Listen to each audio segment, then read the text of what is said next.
Diabetes Connections is brought to you by the only ultra-rapid-acting insulin and by Dexcom, keeping you in control with an integrated system for diabetes management. This is Diabetes Connections with Stacey Sims. This week, who would volunteer to spend a weekend with a bunch of teens with type 1? A bunch of people who've been there. We're talking about teen retreats and what even adults can learn about the power of connection. Just having that network of folks that understand what you're going through, or folks that have been in the exact same situation and they're able to share tips and tricks with, here's what worked for me or here's what didn't work for me, is something that was super helpful then, and something, 20 years later is still super helpful for me now. That's Patrick Mertes, who's lived with type 1 since he was a child. If that name sounds familiar, he's one of the climbers from the 50 in 50 project, where he and a friend climbed the highest peak in all 50 states in 50 days a couple of years back. He also runs a fantastic family and teen retreat in North Carolina. This podcast is not intended as medical advice. If you have those kinds of questions, please contact your healthcare provider.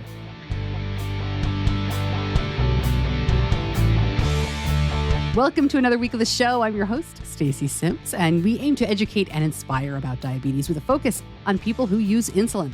Many people I talk to feel that the teen years with type 1 are the hardest that they go through, whether they're adults with type 1 or parents like me with kids who we've seen go through many phases. My son was diagnosed at age 2. I think for us, middle school was the toughest. My son is almost 18 now, and I wouldn't say things are perfect, but a lot of the things I thought about for the teen years really happened to him in middle school. But I realized it had been a while since we had talked about teenagers on this show, and I had the chance to talk to Patrick Mertes. So I thought, let's catch up with him and let's talk about teenagers. If you're not familiar with Patrick, I will link up the episode where we talked about the 2019 project 50 in 50.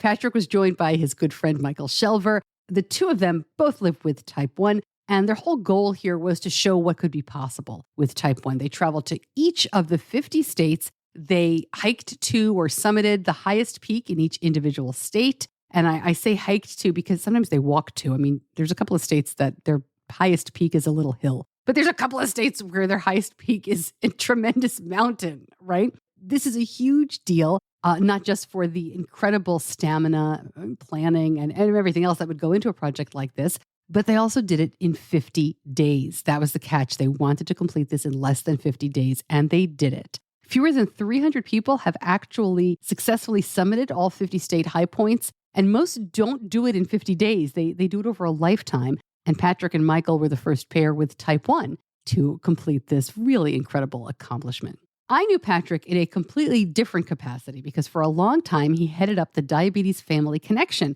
which runs our local summer diabetes camp and the annual fall retreats, one for families and one just for teens. And I wanted to talk to Patrick about teens in particular, although we do chat about family camp here. You should know that while we don't talk about anything explicit, we do touch on some more mature themes. So if you listen to the show with younger kids, you might want to listen first before you share it with them. Again, we're not getting specific. There's nothing profane here. I may be a little overprotective, but I'd rather let you make that judgment call. My interview with Patrick Mertes in just a moment. But first, Diabetes Connections is brought to you by Afrezza. How many times have you miscalculated timing of a mealtime insulin dose? This happens to us a lot. You dose after you order and then the restaurant gets busy and your meal takes longer than expected. Or you just forget, or you bolus too late and then you have to deal with the high blood sugars. If that happens to you, it might be time to think about Afrezza inhaled insulin. Afrezza uses a breath-powered inhaler to quickly deliver insulin powder into the lungs and bloodstream. It's fast in, fast out. In fact, with Afrezza, insulin is released in the bloodstream in less than 1 minute and may start to lower blood sugar in about 12 minutes. Ask your doctor if Afrezza is right for you. Go to diabetes-connections.com and click on the Afrezza logo. Afrezza can cause serious side effects, including sudden lung problems and low potassium, and is not for patients with chronic lung disease such as asthma or COPD or for patients allergic to insulin. Tell your doctor if you ever smoked, ever had kidney or liver problems, a history of lung cancer, or if you're pregnant or breastfeeding. Most common side effects are low blood sugar, cough, and sore throat. Severe low blood sugar can be fatal. Do not replace long-acting insulin with Afrezza. Afrezza is not for use to treat diabetic ketoacidosis. Please see full prescribing information, including boxed warning, medication guide, and instructions for use on afrezza.com/safety.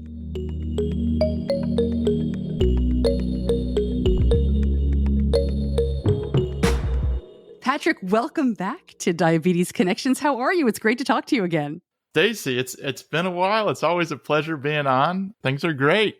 How are you? Have you done anything like 50 and 50? You were biking. To catch us up on your activities and your adventures. Yeah, well, a lot has definitely changed since 50 and 50. Probably, in the adventure realm, one of the cool things that Michael and I actually got back together and did was something called the Natchez Trace Parkway, which is a parkway that stretches from Nashville, Tennessee, all the way to Natchez, Mississippi.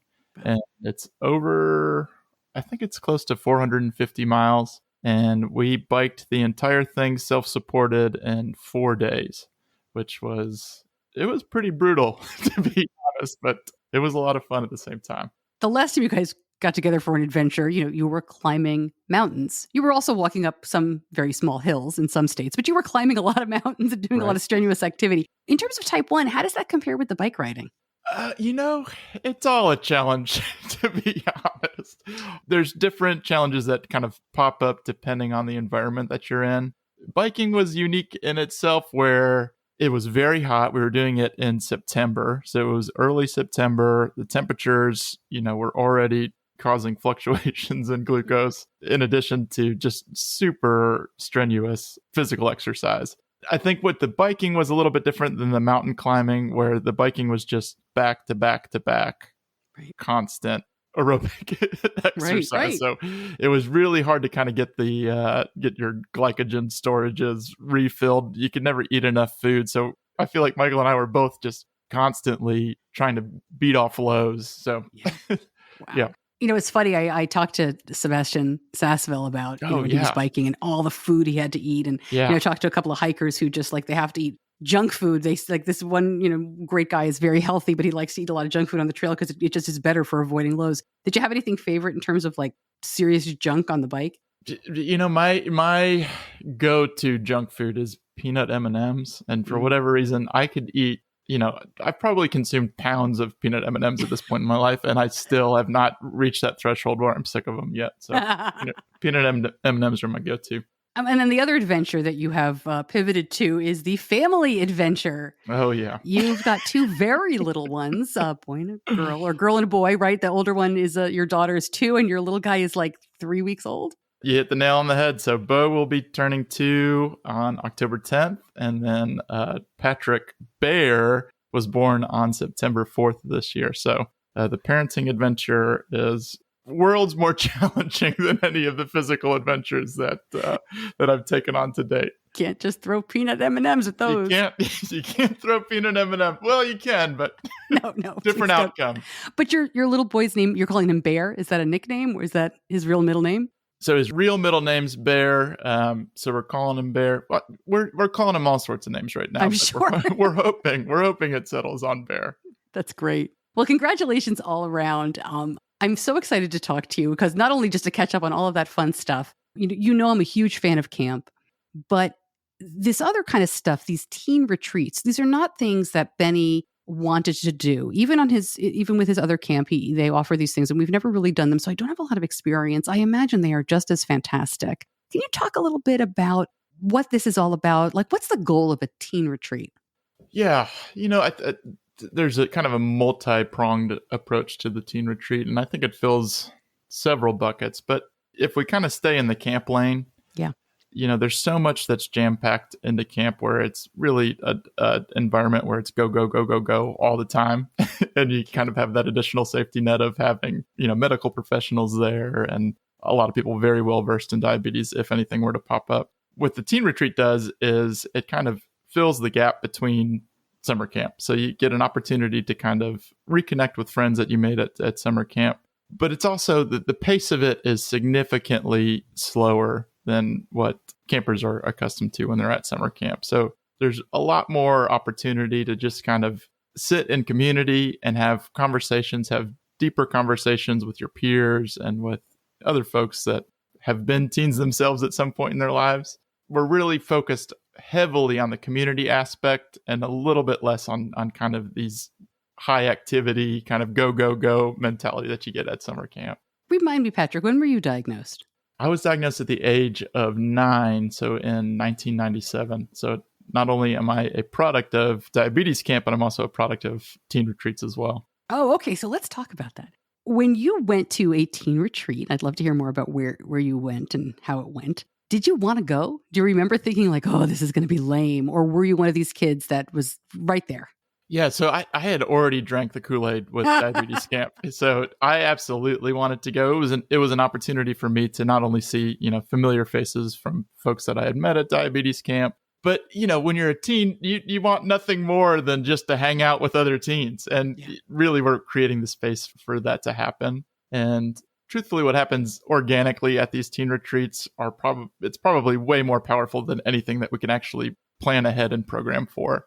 So a lot of times, teens are just bringing up topics and conversations that are important to them at the time. As facilitators, we're kind of putting guardrails around that and making sure that the conversations are remaining productive and also that true information is being discussed and accurate information. And then we also not only, like I said, have counselors and facilitators that grew up with diabetes there as the guardrails, but we also have medical professionals there as well that can, touch on the science and the physiology and the important kind of diabetes related aspects of the conversations as well. When you were a teenager at your retreats, it's like what, the mid 2000s? What were you guys talking about? Do you remember like what the big topics were at this retreat?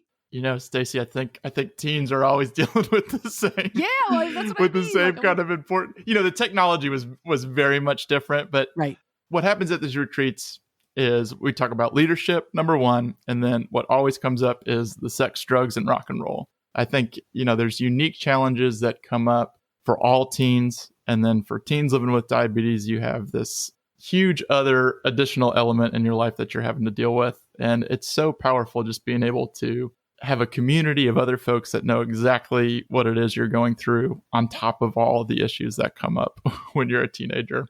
I'm not surprised that you said sex, drugs, and rock and roll. I mean, these are conversations that I've been having with my kids, with or without diabetes, for a while. And certainly with diabetes, there are issues, as you said. And we've encouraged Benny to have conversations with us and with our endocrinologist from a younger age. But not everybody parents the same way. And I'm curious, like these are kids who are not 18, or maybe some of them are, but most of them probably aren't. Do you tell the parents? How do you talk to the parents about this kind of stuff before you talk to the kids? Yeah, I think that from an organizational standpoint, it's something that we're very transparent about. So what's going to happen, these things are going to pop up whether the parents want them to or not. And we feel strongly that we want our participants to be empowered with accurate information so they can make the safest decisions as they navigate the difficult teen years with diabetes. And that's the most important thing in kind of fulfilling our mission. Have you ever had a parent complain? Have you ever had somebody go back from one of these retreats and then their parent calls you the next day and says, I cannot believe you talked to my kid about this stuff? Not to my knowledge. I think parents are probably more grateful. I don't want anyone to leave this conversation with the thought or idea that we're kind of condoning or encouraging any of this kind of stuff. Jeez, no, I get it. Yeah. Yeah. But really, when you mix diabetes with alcohol, when you mix diabetes with certain substances, the potential for it to go wrong is so great that I have a clear conscience knowing that we're empowering teens with correct and accurate information than, kind of the other side of the fence where they're going into it blindly and they're learning things real time when they're kind of exposed to these kind of high risk situations. I shouldn't have been too surprised. I mean, I've known you guys for a long time. Obviously, Benny has attended these camps. You guys are factual and frank, and you encourage the kids to ask questions. I thought you were going to talk about things like independence and responsibility. And through that looking glass, I wonder if do the kids talk about independence in terms of like, my mom is such a pain, she won't leave me alone? Like, how does that come through? Well, I think it all kind of goes hand in hand. I think it's a very unique time. And it's this time where you still need a lot of help, but you're also trying to prove to your parents and prove to yourself that you do have the tools in your toolkit and the independence to kind of self-sustain and safely manage your diabetes. One of the things that's available now that wasn't available when I was a teen was just all this wonderful technology where parents can kind of keep an eye on what's going on. It is a unique dance. I do think that you've got some teens that are so done with their parents at this point and they want to just completely independently manage their diabetes. And then there's the other teens that are just not ready to or are so over diabetes that they'd rather their parents just kind of handle all of it for them. Well, I mean, everybody's so different too. It depends when you get diagnosed. It depends on your parenting style. It depends on your kid's personality. Absolutely. Absolutely. Talk to me a little bit about some of the kids you've seen come through. I mean, obviously not by name or anything like that, but have you seen teenagers come in who were kind of pushed? Like some kids are pushed into camp and wind up loving it. Do any teenagers kind of start these programs out thinking, why am I here? I'm doing this to please my parents, but they're okay by the end of the weekend? 200%. Yeah. I think you hit the nail on the head with that. And it really is very similar to what we see with diabetes camp, where on paper or when your endocrinologist or your parents are trying to sell you on this idea, it's like, why would I want to go to a weekend long doctor's appointment? That sounds awful. And by the time they're leaving it and they've just established all these, unique friendships and these bonds with folks that really understand what they're going through, it's probably the easiest way to create lifers. So a lot of times if a teen is young enough, they'll typically sign up for summer camp that following summer. And if they're kind of aged out of the program, those are the teens that we see that are signing up to be counselors for summer camp moving forward. What do you think the key is there? Because, we as parents, no one is dumber to a teen than their own parents, right? Nobody is less cool. It doesn't matter you're a fabulous person, but in a couple of years, your kids are going to be like, who cares what you did? 50 and 50, you're lame, Dad. Look at what you were wearing. That's just such a natural thing when your kids think the parents are the worst. What do you guys do at camp? Like, how are you the cool people? How does that work? How do you kind of win them over? I don't even know if it's so much that as much as it is just creating the space for them. And, I think kind of the biggest thing that we do as an organization, as facilitators, is just being those guardrails. I think teens particularly they can be wise beyond their years with some of the things that they talk about and how they inspire and motivate each other just to do better with their diabetes management and to be better leaders in general. One, creating the space for them. They think that's super cool, but a lot of times they probably don't even think we're that cool, Stacey, but we're creating an environment for them to be their true authentic selves. Yeah, that makes sense. I think they appreciate that. What helped you when you were a teenager? I mean, I don't know if you struggled, and I don't want to be too nosy, but what worked for you? Again, I'm not talking about like fantastic control. I'm not interested in your A1C unless you want to share stuff like that. But I mean, like, what helped you just feel better about stuff? I think it's why I'm still involved in the camp community, because it was that camp family. I can only speak from my own personal testimony, but the teen years for me were probably my hardest time when it came to diabetes management. You've got hormones going on top of all just kind of your normal teen issues, on top of, like we were talking about earlier, trying to find that balance of independence between this is what I'm able to control, this is what I still need some help with. Just being able to have a network of someone that I could vent to, either at the time was like AOL Instant Messenger, and just having that network of folks that understand what you're going through, or folks that have been in the exact same situation and they're able to share tips and tricks with, here's what worked for me or here's what didn't work for me, is something that was super helpful then, and something 20 years later is still super helpful for me now. I wonder too, you mentioned technology has changed so much over the last 10 years. And I agree with that. I can't imagine, like, we were so lucky. We got a Control IQ. We got we got an AID system when Benny was a teenager. I mean, it's an incredible advancement. It's made things a lot easier for both of us. But I wonder, are there some issues, there's some teen issues in particular that, technology just doesn't really matter for?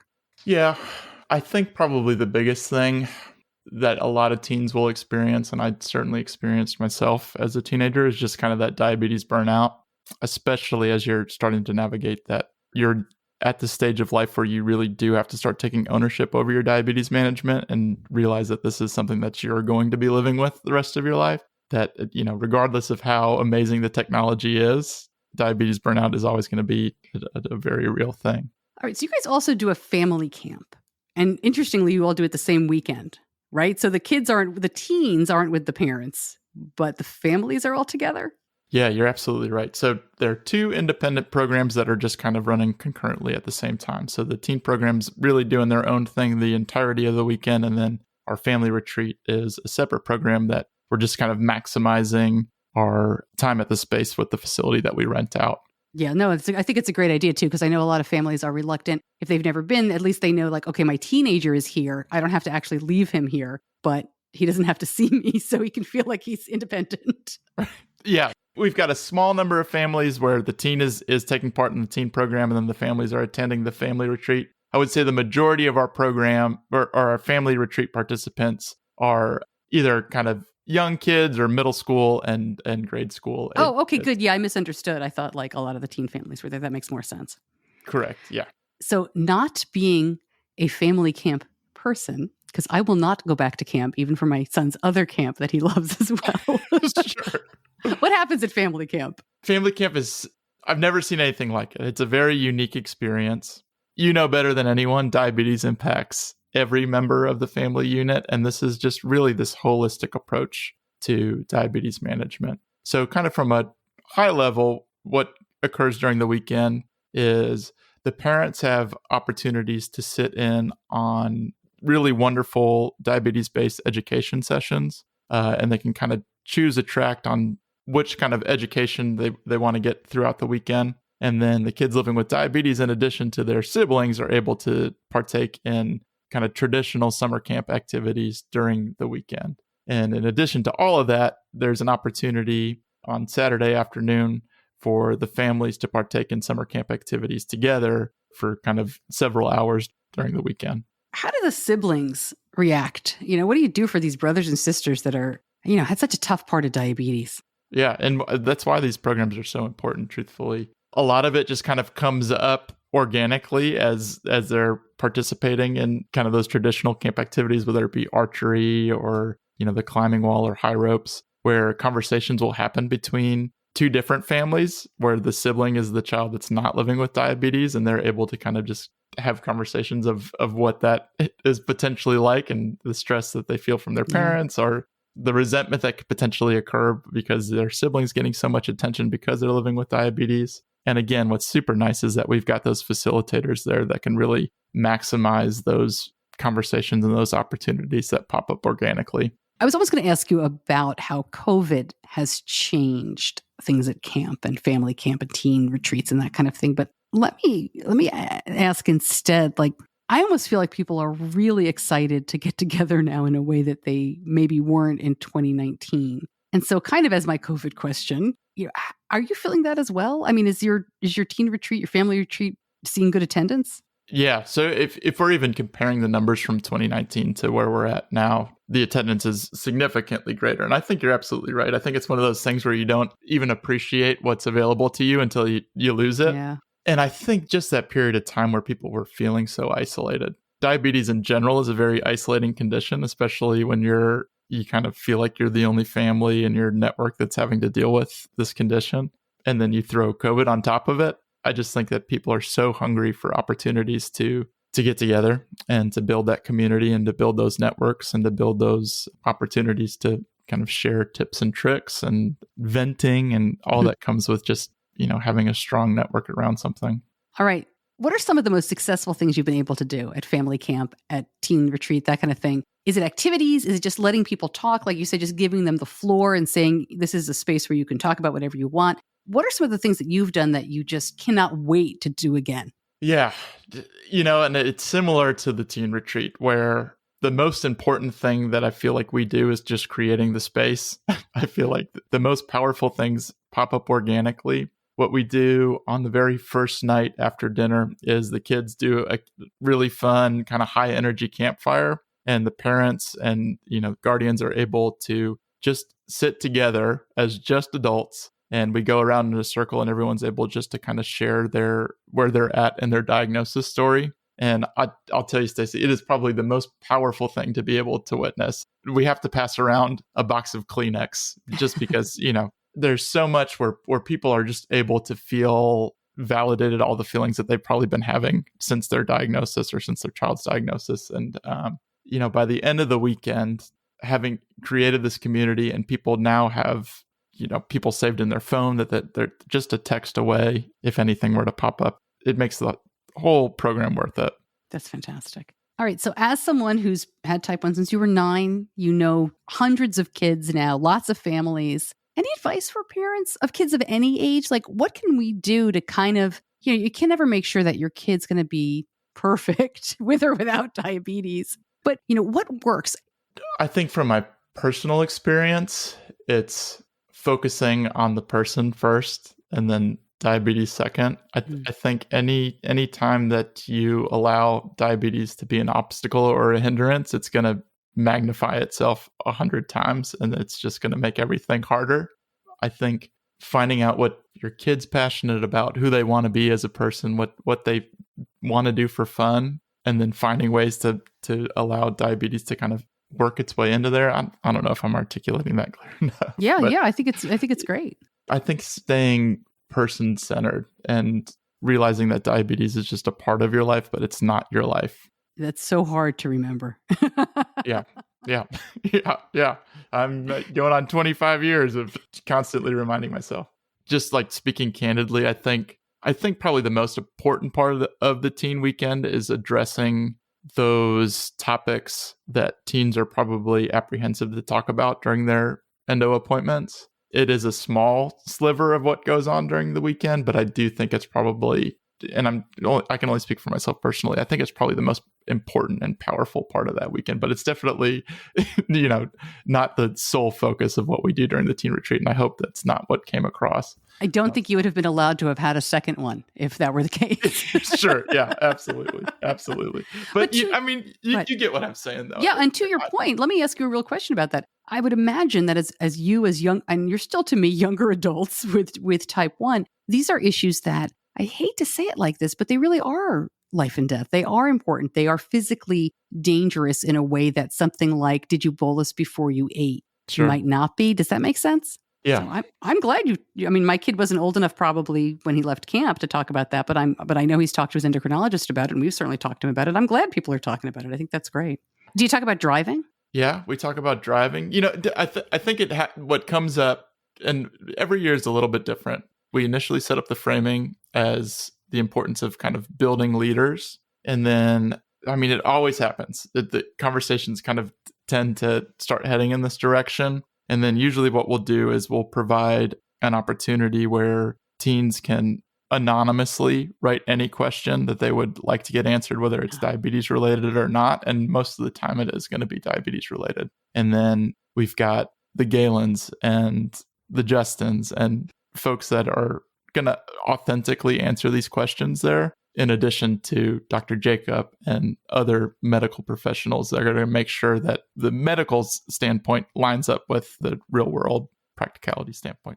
All right. I'm going to put you on the spot. And if you don't have an answer for this, that's fine. Have you guys ever had a question that either made you laugh out loud or that stumped you as a group? And if you can share it, if all those things together. Yeah. We're always laughing. Everything makes us laugh. I feel like that's why it's so fun.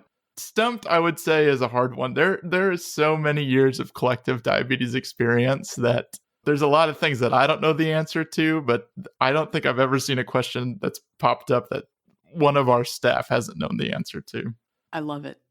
Excellent. All right. So here, my next question, looking forward, are you calming down the activities? You're home with the very little ones. I can't imagine you're not exhausted. But do you have any other big adventures planned with Michael or just on your own that you want to accomplish? So Michael and I are always scheming. Scheming adventures. There is one that we're looking forward to potentially this coming summer. But what I'm most excited about now is basically just kind of introducing the world of the outdoors to my daughter. My son's a little bit too young for it at this stage, but every opportunity that I can take my daughter hiking or out to see waterfalls, or I just bought this awesome tent for us to start using. It's so fun to kind of experience the world through her eyes. And that's mostly what my adventures are looking like these days.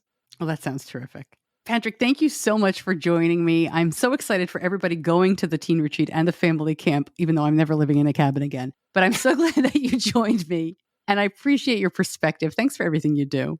Stacey, thanks for everything that you do, and it's always a pleasure connecting and talking with you.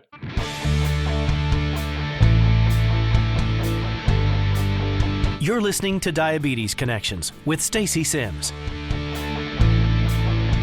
More information about our local teen retreat and 50 and 50 and all sorts of stuff at diabetes-connections.com. Every episode has its own homepage on the site. And I do that because show notes within podcast apps are a little wonky. Sometimes the links don't work or you can't see it well, but you can always come to the homepage and find out what's really going on. I want to say a big thank you to those who wrote in about sharing diabetes as a college essay. I had asked for that last week. Did you do that? Did you include it? Do you have strong feelings about it? I'll share more about that maybe as we get further into Benny's experiences. I mean, we're still in the thick of it. He's still doing his applications, and I think I'll wait to share more about that. But, oh man, we are in that senior year madness of applying to college.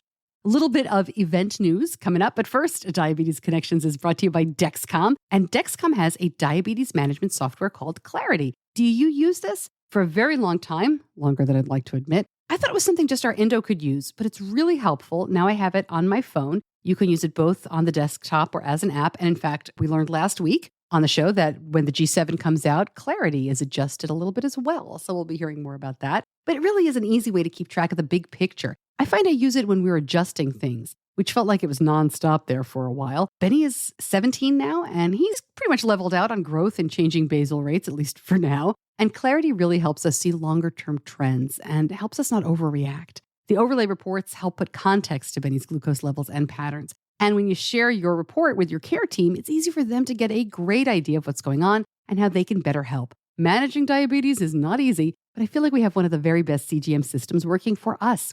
Find out more at diabetes-connections.com and click on the Dexcom logo. We are booking events and appearances into 2023 now. I am so excited. I feel like things are coming back a little bit. And of course, we want to be careful about travel and be smart about it. But I am booking kind of a book tour again. I had a big one planned for 2020 for the first World's Worst Diabetes Mom, and we made it to March. And then, of course, you know what happened there. But I think we're back in business. I will be in Boston in March for the JDRF chapter there. I'm doing the keynote for their conference. I'm so excited about that. I've got a new presentation. It is part of the book, but it's called Reframe Your Diabetes Brain. It's a presentation for parents of kids with type 1 and adults with type 1 to help you, be more kind to yourself, like I say, but actionable ways to do that. I'm speaking here in Charlotte in January, of course, at my own event at Mom's Night Out. We've got a Type 1 Nation happening not too far from here in February as well. And there are a couple of Friends for Life events happening. If your JDRF chapter is doing in-person events, or even if they're doing Zoom stuff, please let me know. I'd love to get in touch with them or have them get in touch with me, and we'll set it up. I'm so excited to be out there and speaking again. I've got a lot to say in this second book, and I'm eager to see how it's received. We're launching the book here in Charlotte in November, and I'm going to be at Macy's Believers, an event in Florida, also in November. So all that information on the website, and I really hope you could join me for some of it virtually or in person. Thanks, as always, to my editor, John Buchanan from Audio Editing Solutions. Thank you so much for listening. We do have a newscast this week. We are back on our regular schedule. So I will talk to you again then. I'm Stacey Sims. I'll see you back here in just a couple of days. Until then, be kind to yourself.